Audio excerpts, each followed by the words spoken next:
भगवान शिव के बारे में फैलाए गए 5 ऐसे झूठ जिन्हें दुनिया वाले सच मानते हैं। आखिर कौन से हैं वो 5 झूठ जो शिव के बारे में फैलाए जा रहे हैं? किसी अन्य धर्म को छोड़कर लोग केवल सनातन धर्म को ही नीचा क्यों दिखाते हैं और क्यों हमारे धर्म का ही मजाक उड़ाते हैं? सनातन धर्म और उनके सबसे बड़े देवता शिव जी के बारे में तरह तरह के झूठ लोग क्यों फैलाते हैं? इस वीडियो को देखने के बाद ये सभी प्रश्न आपके मन में जरूर उठेंगे, लेकिन इन सभी 5 झूठों का पर्दाफाश कर मैं आपको आज सच से रूबरू करवाऊंगा। वैसे मुझे आपको बताने की जरूरत नहीं है कि महादेव कौन है। हम सब महादेव की महिमा को जानते हैं, उनकी शक्तियों को पहचानते हैं, लेकिन बॉलीवुड हो या OTT प्लेटफॉर्म, इनके द्वारा बनाई गई फिल्म हो या फिर कोई नई वेब सीरीज या कोई ऐसा कॉमेडियन जो हर बार सनातन धर्म को ही नीचा दिखाने या सनातन धर्म का ही मजाक उड़ाने का कार्य करते हैं। वैसे भी रामचरितमानस में खुद भगवान राम कहते हैं कि शिव का द्रोही मुझे स्वप्न में भी पसंद नहीं है। इसीलिए आज हम आपको बताएंगे कि भगवान शिव के बारे में समाज में किस तरह की भ्रांतियां फैलाई जा रही हैं, और ऐसे 5 झूठों के बारे में भी बताएंगे जो आपको हैरान कर देंगे। लेकिन वीडियो में आगे बढ़ने से पहले सावन के इस पावन अवसर पर कमेंट बॉक्स में हर हर महादेव अवश्य लिखिएगा। पहला झूठ, शिवलिंग का अर्थ शिव का लिंग है। यह दुख की बात है कि बहुत सारे लोगों द्वारा योनि और मानव लिंग की तरह शिवलिंग की आकृति को फोटोशॉप कर उसकी पिक्चर्स को फेसबुक और व्हाट्सएप पर पोस्ट किया जाता रहा है। लोग समाज में झूठ फैलाते हैं कि हिंदू धर्म के लोग एक लिंग की पूजा करते हैं, लेकिन ये गलत है। दरअसल शिवलिंग का अर्थ है भगवान शिव का आदि अनादि स्वरूप।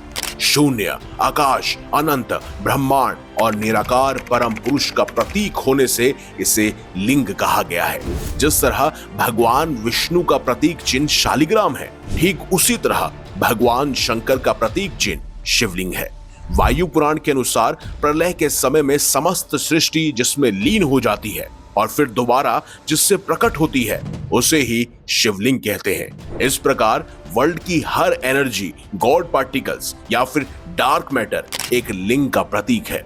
पुराणों में शिवलिंग को कई अन्य नामों से भी संबोधित किया गया है, जैसे प्रकाश स्तंभलिंग, अग्नि स्तंभलिंग, ऊर्जा स्तंभलिंग, ब्रह्मांडीय स्तंभलिंग। लेकिन बौद्ध काल में धर्म और धर्म ग्रंथों से छेड़छाड़ के चलते और फिर मुगलों के आक्रमण के बाद शिवलिंग को गलत अर्थों में लिया जाने लगा, और जो आज तक चलता आ रहा है। साइंस के नजरिए से आपको जानकर हैरानी होगी कि शिवलिंग का आकार प्रकार यूनिवर्स में घूम रही हमारी गैलेक्सी की तरह है। अब आप कहेंगे कि ऐसा संभव कैसे है, तो एक स्पेसिफिक वीडियो सिर्फ शिवलिंग के ऊपर मैं जरूर बनाऊंगा, जिसमें आपको साइंस और पुराणों के अनुसार शिवलिंग के रियल साइड को दिखाऊंगा। लेकिन आपके मन में एक सवाल जरूर आया होगा कि आखिर इसे लिंग क्यों कहा जाता है। दरअसल लिंग शब्द को लेकर अक्सर लोगों को एक भ्रम होता है। दरअसल संस्कृत में लिंग का अर्थ है चिन्ह, यानी कि सिंबल, जो हमारे अस्तित्व को बयां करता है।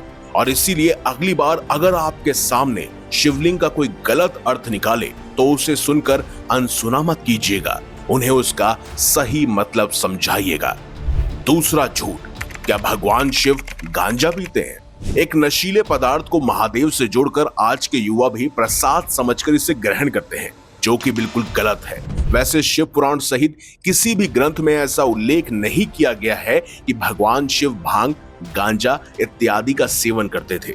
बहुत से लोगों ने भगवान शिव के ऐसे चित्र भी बनाए हुए हैं जिसमें वह चिलम पीते हुए नजर आते हैं। आज के युवा गांजे और चरस को भगवान शिव का प्रसाद मानते हैं और उसकी लत भी पाल लेते हैं, और उनका यही काम भगवान शंकर का अपमान करने जैसा है। यदि आपके घर, मंदिर या अन्य किसी स्थान पर भगवान शंकर का कोई ऐसा चित्र या मूर्ति लगी हुई आपको मिले जिसमें वो चिलम पीते या भांग का सेवन करते हुए नजर आ रहे हैं, तो आप उसे तुरंत हटवा दीजिएगा, क्योंकि ये भगवान शिव का घोर अपमान है। ये भी कितना दुख भरा है कि कई लोगों ने भगवान शिव शंकर के ऊपर ऐसे गीत और गाने बनाए हुए हैं जिसमें उनके भांग का सेवन करने का उल्लेख किया गया है। कोई गीतकार या गायक ये जानने का प्रयास ही नहीं करता कि आखिर सच क्या है। ये तो अब आम हो चला है कि शिवरात्रि और महाशिवरात्रि के दिन लोग भांग घोट कर पीते हैं। किसी को भांग पीने की मनाही नहीं है, लेकिन शिव के नाम पर पीना उनका अपमान ही है। आज की यंग जनरेशन सबसे ज्यादा शिव की भक्ति करती है और उस भक्ति की आड़ में गांजा भांग चरस पीती है। अरे मूर्खो, जरा सोचो, भगवान शिव ने समुद्र मंथन के दौरान निकले हलाहल विष का पान किया था और उस विष को अपने गले में रोक लिया था, जिस वजह से उनका कंठ यानी कि गला नीला पड़ गया था।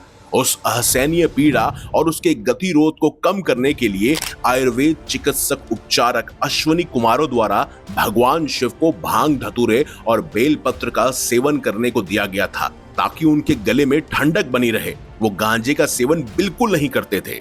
यहाँ तक कि साइंस भी मानता है कि गांजे का पौधा लगभग 2000 वर्षों पुराना है और ये तो नए युग में ही विकसित हुआ है। लेकिन आज की यंग जनरेशन स्वैग की आड़ में भगवान शिव का तर्क देकर गांजा पीते हैं। इसीलिए अगली बार आपके सामने कोई नशीले चीजों को ग्रहण करते समय भगवान शिव का जिक्र करे तो उन्हें जरूर इस असलियत से रूबरू करवाइएगा। तीसरा झूठ।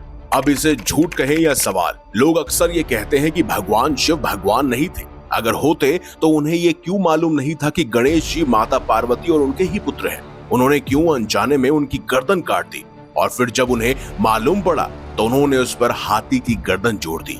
जब शिव ये नहीं जान सके कि ये मेरा पुत्र है तो फिर वो भगवान कैसे हुए? अब उनके इस बचकाने सवाल पर और देवों के देव महादेव न होने के झूठ को फैलाने वालों को मैं यही कहना चाहूंगा कि किसी को समझने के लिए उसके चरित्र को पढ़ना जरूरी होता है।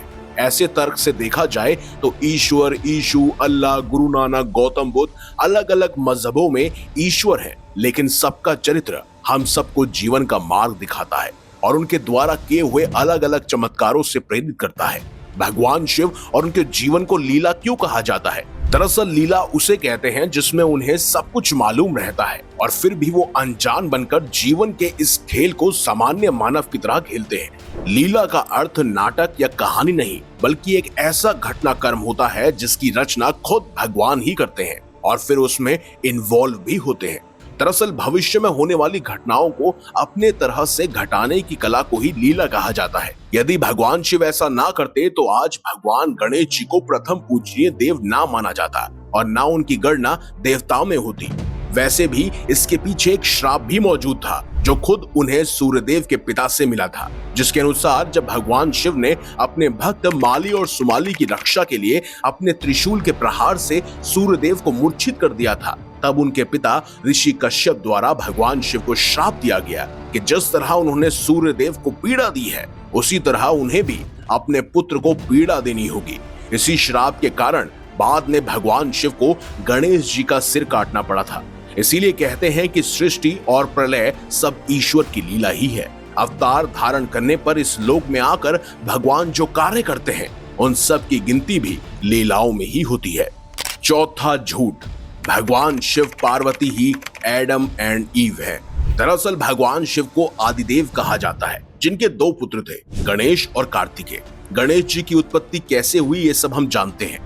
वहीं शिव के दूसरे पुत्र कार्तिकेय का जन्म शिव पार्वती के मिलन से हुआ था। शिव जी का एक तीसरा पुत्र भी था जिसका नाम था विद्युतकेश। विद्युतकेश एक अनाथ बालक था जिसे भगवान शिव और पार्वती ने पाल पोसकर बड़ा किया। इनका नाम उन्होंने सुकेश रखा था। इसी तरह शिव जी का एक चौथा पुत्र भी था जो उनके तेज से उत्पन्न हुआ था, जिसका नाम था जलंधर। जलंधर शिव जी का सबसे बड़ा दुश्मन भी था। इस तरह शिव जी के और भी पुत्र थे जैसे अंधक, शाश्वत, भूमा और खोजा। वहीं दूसरी तरफ एडम एंड ईव के दो पुत्र थे, कैन और हाबिल। देखा जाए तो भगवान शिव की कथा और एडम ईव की कथा बिल्कुल भी मेल नहीं खाती है। लेकिन हाँ, हमारे पुराणों और कुछ विद्वानों का मानना है कि स्वयंभू मनु और शतरूपा जो कि धरती पर भगवान ब्रह्मा द्वारा उत्पन्न पहले मनुष्य थे, उन्हें ही दूसरे धर्मों में एडम एंड ईव माना जाता है। वैसे इस टॉपिक पर एक वीडियो मैं जल्द ही बनाने वाला हूँ जो मानव की उत्पत्ति के बारे में होगी, जिसमें ब्रह्मा जी से किस तरह मनु और शतरूपा का जन्म हुआ और कैसे दूसरे धर्मों में इन्हें एडम एंड ईव के नाम से जाना गया। लेकिन सच यही है कि माता पार्वती और शिव जी एडम एंड ईव नहीं है। लेकिन अब बात करते हैं पांचवे और आखिरी झूठ की, जो हर कोई कहता है और तरह तरह के भ्रम लोगों के बीच भी उत्पन्न है।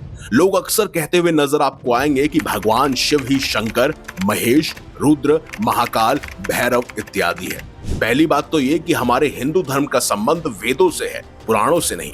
त्रिदेवों में से एक महेश को ही भगवान शिव या शंकर कहा जाता है। वैसे वेदों में रुद्रों का जिक्र भी मिलता है। सभी की कहानियों को पुराणों में विस्तार मिला है और सभी को एक ही शिव के नाम से जोड़े जाने की भ्रांतियों का भी विस्तार हुआ है।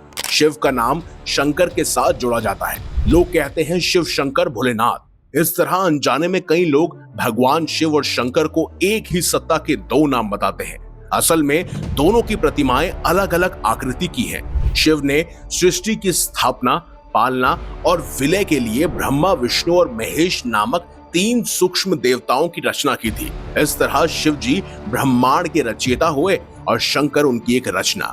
भगवान शिव को इसीलिए भी महादेव ही कहा जाता है। वैसे शिव रचनाकार महाशक्ति हैं और शंकर जी उनका दिखने वाला रूप। तो अगली बार अगर आप ऐसा कोई झूठ या भ्रम फैलाने वाली चीजें देखें तो उनको शिव के सत्यों से अवश्य रूबरू करवाइएगा। हमारा धर्म किसी को भी पहले से ठेस नहीं पहुंचाता। सभ्य तरह से शांत भाव होकर हम लोगों से मिलते हैं, उनके गलत कृत्यों को अनदेखा करते हैं। लेकिन अगर आपके सभ्य होने का कोई फायदा उठाए तो हमें भी भगवान शिव की तरह रौद्र रूप लेना ही होगा। इसीलिए ना कभी अपने धर्म और अपनी संस्कृति, अपने भगवान के बारे में ऐसी बातें बोले और ना ही किसी को बोलने दें। बाकी सच्चे मन के साथ कमेंट बॉक्स में हर हर महादेव अवश्य लिखें और आप इन 5 झूठों के बारे में क्या सोचते हैं ये भी अवश्य मेंशन करें। वीडियो अगर अच्छी लगी है तो इसे लाइक कीजिए, हमारे चैनल को सब्सक्राइब कीजिए और ज्यादा से ज्यादा शेयर भी कीजिए। तो मिलेंगे अगली बार एक नई खास वीडियो के साथ। तब तक देखते रहिए संपूर्ण ज्ञान का केंद्र बिंदु मिस्टीरियस हिंदू।